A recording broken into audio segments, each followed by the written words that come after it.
Welcome back, guys, to another video with me, your host with the mostest, Jamar Anthony. We are in for another treat, guys. This one is from Jubilee. I just been really trying to.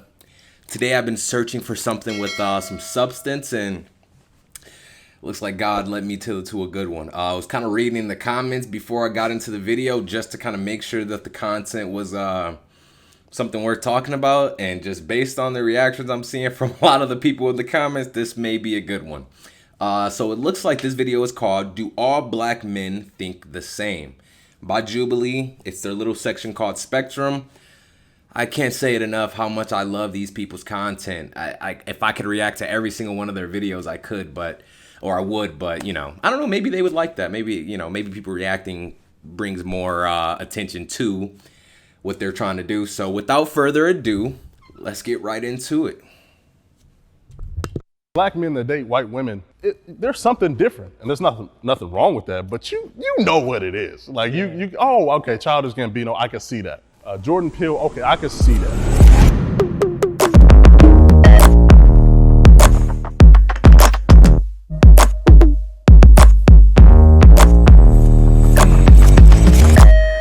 I am expected to have a big dick. 3, 2, 1, go.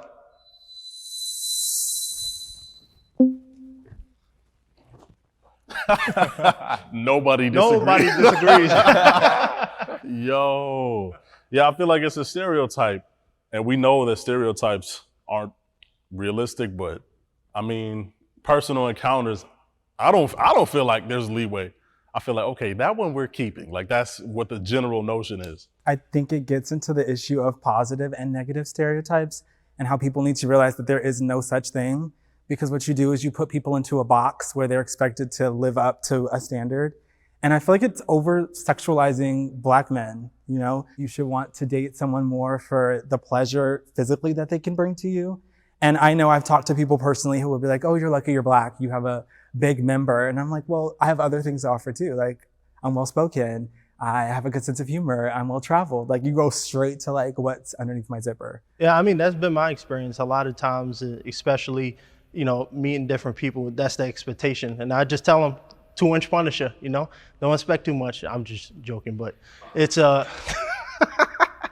I think a lot of people watch a lot of porn too, and that's where it comes from. Like, when you watch a lot of porn, you see, these mandingos and, 10-inch monsters, and they expect that to be reality. And a lot of times it's not, but that's the expectation that they have. So, Man, that is that's a big one right there. The worst thing about it, whether you have a big one or not, does not matter. It dehumanizes you when you're in a relationship with a woman, no matter what color she is. Every race of woman has heard the trope about Black men having large what, and at a very animal level, it makes people view you as just that, a sexual object. Women from other races that don't have the most character will sleep with Black men, not because they like the character of the person they're with, but simply for the fact that they want that thrill of being with the black guy, the taboo of being with the Black guy. And it's unfortunate because it even comes from our own community. I sit here and I watch the Lapeef show or Kevin Samuels and all these shows where Black women get a chance to speak how they feel, and overwhelmingly, even Black women judge more harshly to Black men on that area. And Kevin Samuels actually asked a lot of women, and he asked them, if you were in a relationship with a white man, an Asian man, or a Mexican man, and he was not well endowed, would that bother you? And most of them would say, somewhat, but it's not going to be a defining factor. But on the flip note, if they're with a Black man that is average size, not even small, but average size, it's like he's beneath any Black man that they could have gotten. It's like if he's not exactly what that trope is, then he's less than. It comes from black people and it comes from everyone else. And then us as black men, we're in the middle. And some of us that are not as wise to realize that it is just a BS statement about us, honestly, but it'll hit your self-worth. You look in the mirror and when you're in the shower, and if you don't have something nice between your legs, it can make you feel insecure. It's so unfortunate, but the biggest thing and the worst thing is the dehumanizing of us. Let's continue. Our audience submit hot takes about this group specifically, and they are hot. So, black men cheat on their significant others far more than other races. I'm just like, where is this study published? Did someone do some research where they calculated numbers over a given period of time? The reason why I was going to be neutral is because I don't know the numbers. Like, I don't that's know. what I'm I don't saying. know That's if why I'm like, true or not. I disagree. Yeah. So I came this way because of the keyword far more. I was like, do black men cheat? In generally, like you're not apt to not cheat because of the color of your skin. To prescribe this to race feels nefarious in a way that I feel like it was coming from a place of somebody that got cheated on by a black man. Like, it was like, yeah, black men cheat all the time. Come on, this doesn't even make sense. Black men. I'm going to pause it right there because that is something, again, that is a detrimental stereotype because it makes us look like we're not good leaders, we're not good husbands, we're not good fathers, we're not good for anything besides playing basketball and laying down with you and then leaving afterwards because we're not fathers either. These stereotypes, and if you go on social media and look at comments on videos, that's where you see the damage that those stereotypes do because it's like the only ammunition that ignorant people have against black men, and it's all falsehoods. Most people that talk all this stuff about black men don't communicate with them at all. And then the ones that come up with this crap, yes, maybe you were cheated on by a black guy, but that does not mean every single one of them do it as well. And that definitely does not mean that women or other races of men don't do it even more. Studies show that, and these are just from the people that admitted it anonymously. But studies show that I want to say about 40% or 30% of and this is all men, 30 to 40% of men have reported they have cheated on their significant other at least once or a past significant other in the past. And I believe that study also showed that about 30, I want to say it's like 35% or like 33%. It's like something so close, but women cheat just the same, basically. And the even crazier part is that if you look at it, there are more women in this country than men. Not by a whole lot, but there are. Especially in the black community. There are more black women than there are black men. So to say that as a whole, black women cheat only a few points less, but there are more black women, wouldn't that mean that black women cheat far more often? But is that fair to say that all black women cheat and all black women cheat far more than every other race of women? These are all things that are attacks on the character of black men to try to make it okay for the mistreatment of black men. If I can make all of you guys view me, or if they can make all of you guys view me as less than a human, like in slavery days when we were considered 3/4 of a human, if they can continue to let the America view us as animals, it's okay to shoot us down in the streets.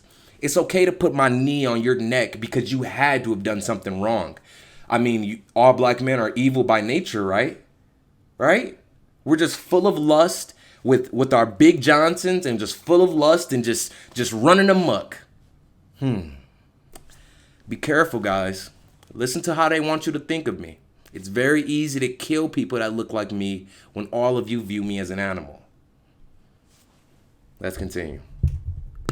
Men are attracted to big butts. Do we agree with that statement, or do I personally? I mean, there's nothing biologically innate to like black men to to like ass. I think it ties into hip hop and the whole strip club scene right now. We are so far gone from like the natural aesthetics of just a natural person that right now it's all about who has the baddest ass. Who ass is 25 pounds with 2-pound legs. You know what I mean? Like that's hot for some reason. And I personally don't get it. I mean, it looks unnatural to me, like, you know, but I mean, a nice ass is just a nice ass though. Bro, black people are funny, and if you ever try and roast one of them, they will roast your ass so hard that you'll have no roast to rebuttal. I don't know how to digest that.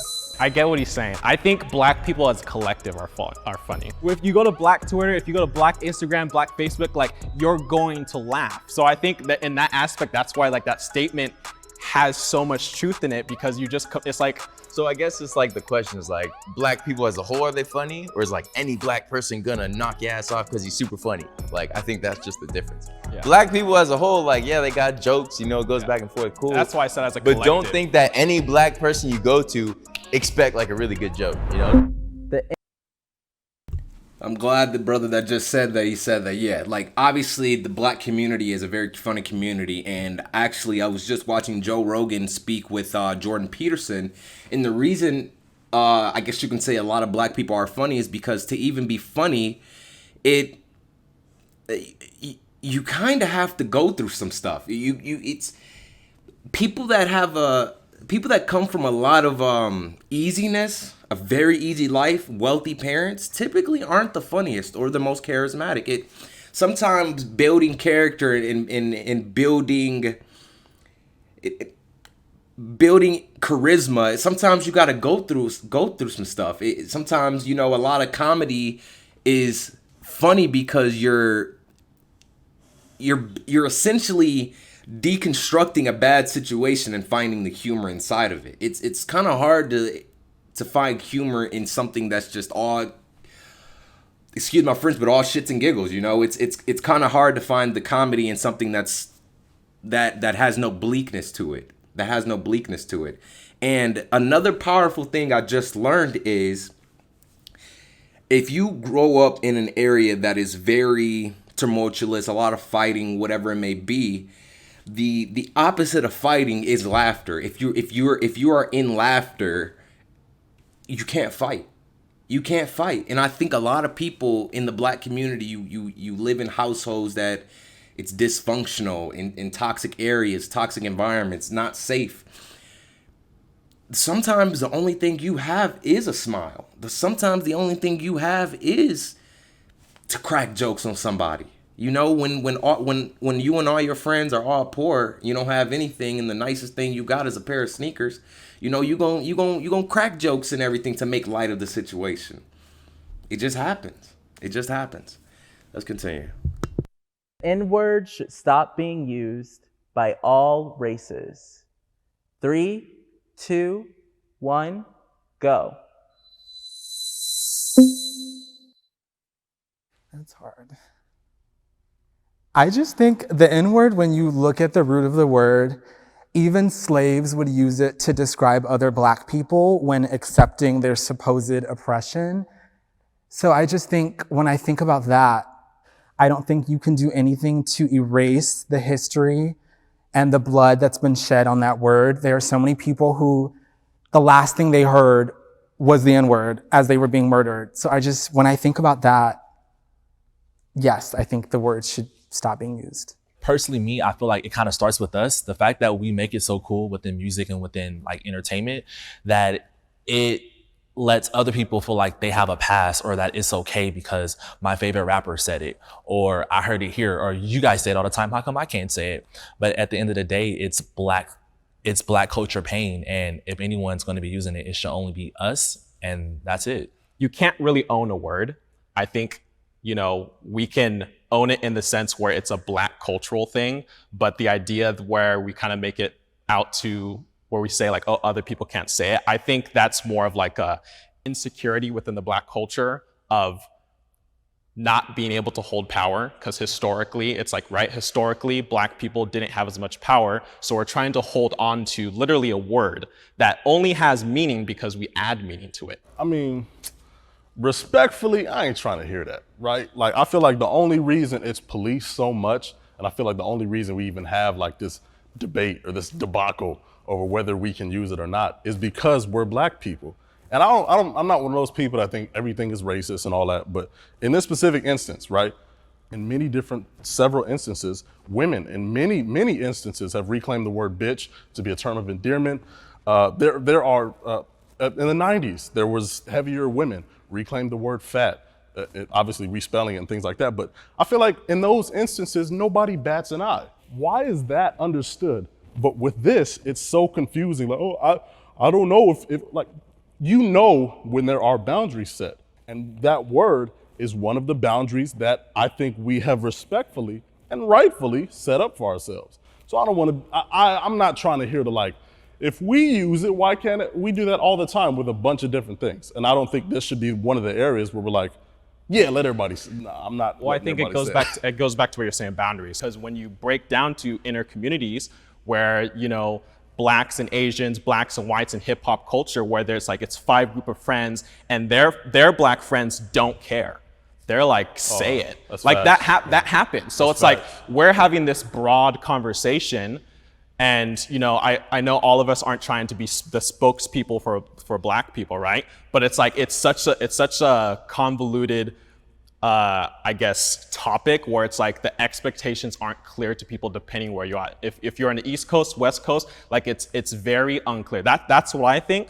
I'm not arguing whether or not it's okay to say it or whether white people should say it. I'm just saying, if we don't want white people to say it, I think it needs to be very clear. And I think even in fact, in this new age of our culture, I think we're seeing more people saying, we don't want white people to say it. You can't be pro-black and date a white person. 3, 2, 1, go.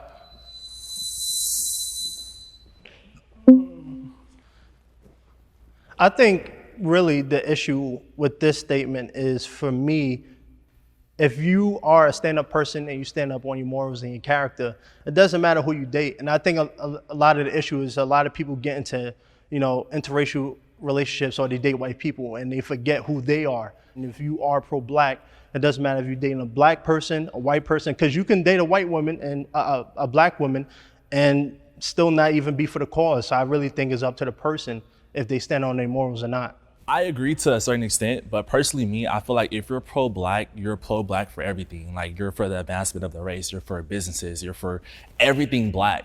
So it's kind of hard for me to understand how someone can be pro-black and want so much for, you know, the black culture and the black race, and then they're in a relationship with someone that doesn't represent that, you know. So are you saying that if you are black and you're pro-black, you cannot act on attraction to someone from another race? Personally, I'm not pro-black, but in my mindset, like, I'm saying if you're pro-black, you wouldn't find someone that's not black attractive to me. Not saying attractive, but you wouldn't even want to cross that line and even engage in a relationship with them. You can have like, you know, like lust, like, hey, you know, she's an attractive white woman, but ideally, you want black kids, you want black family, you want your lineage to carry on. I don't know. I feel like the question in itself kind of like low-key negates the demographics of the country. I mean, black folks make up 13% of the country, roughly, and a lot of the time we live in concentrations.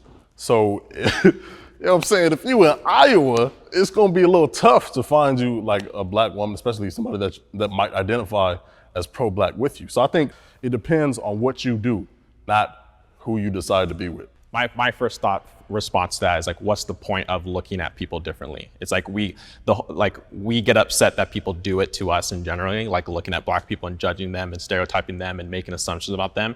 It's like, so on the flip side, why should we be doing that to other people regardless of who, you know, they're in a relationship, depending on the color of their skin? I'm not gonna lie, I do. Like, I look at people differently based on who they marry. Because dating, you know, you could be dating for fun. I feel like I look at people different based on who they marry. Like Jordan Peele, Childish Gambino, I feel like I can look at them and be like, I'm not looking down on them. I don't think of them negatively, but I'm like, oh, I see.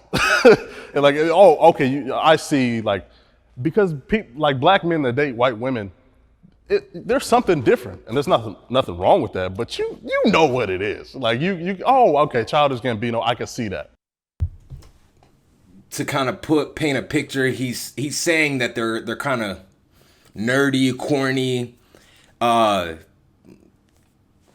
the stereotypical rah-rah tough Jerome type black dude. Bro, that's cap.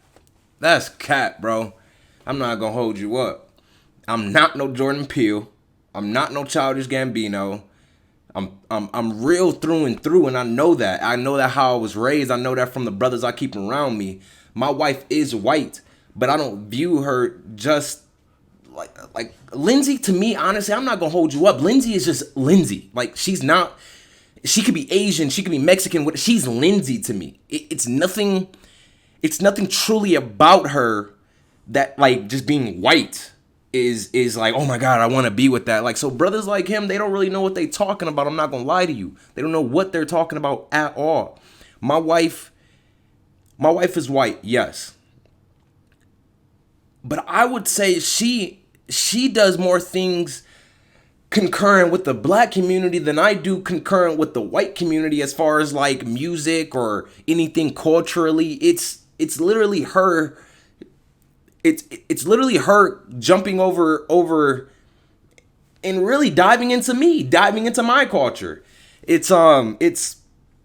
America is majority white no matter what. So there's things that are just going to be American culture that people do.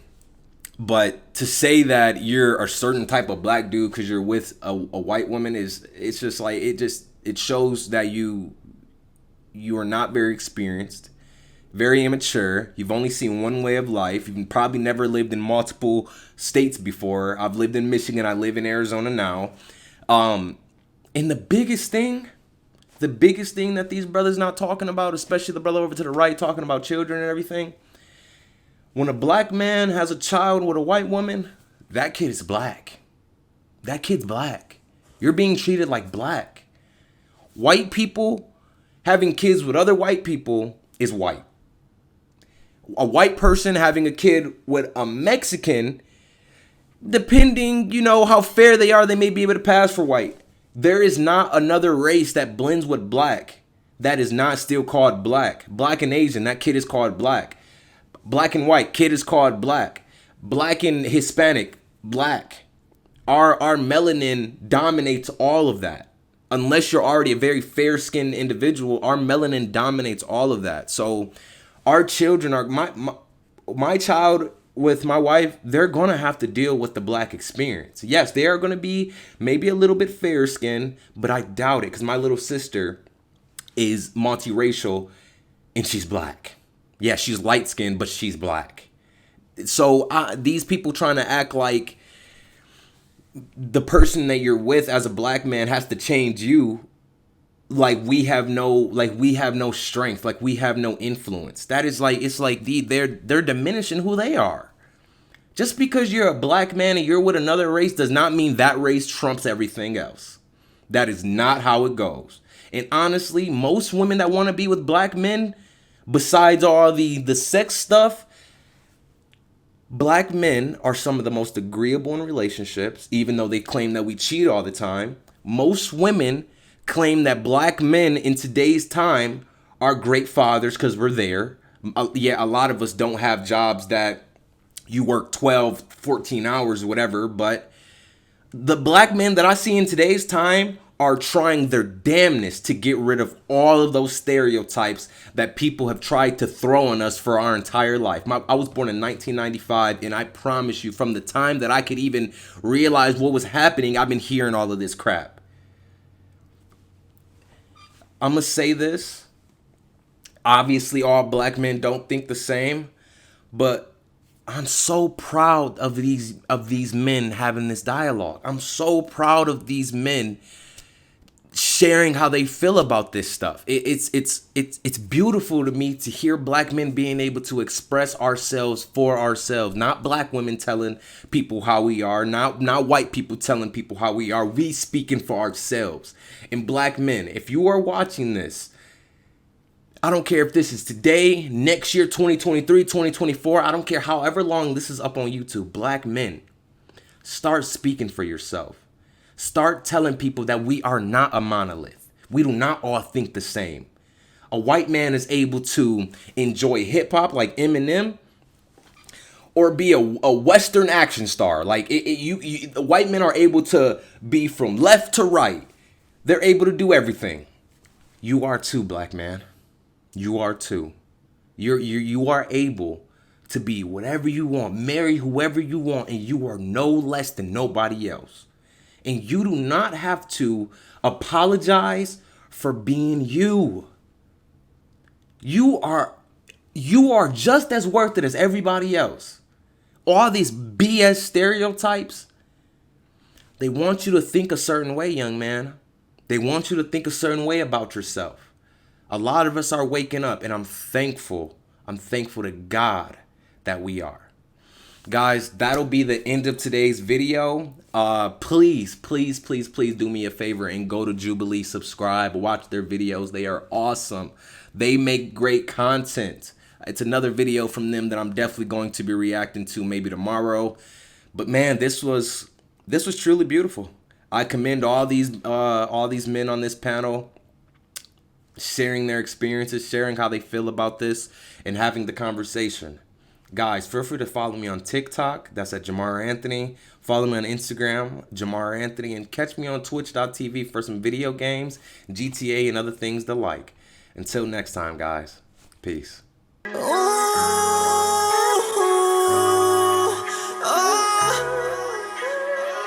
So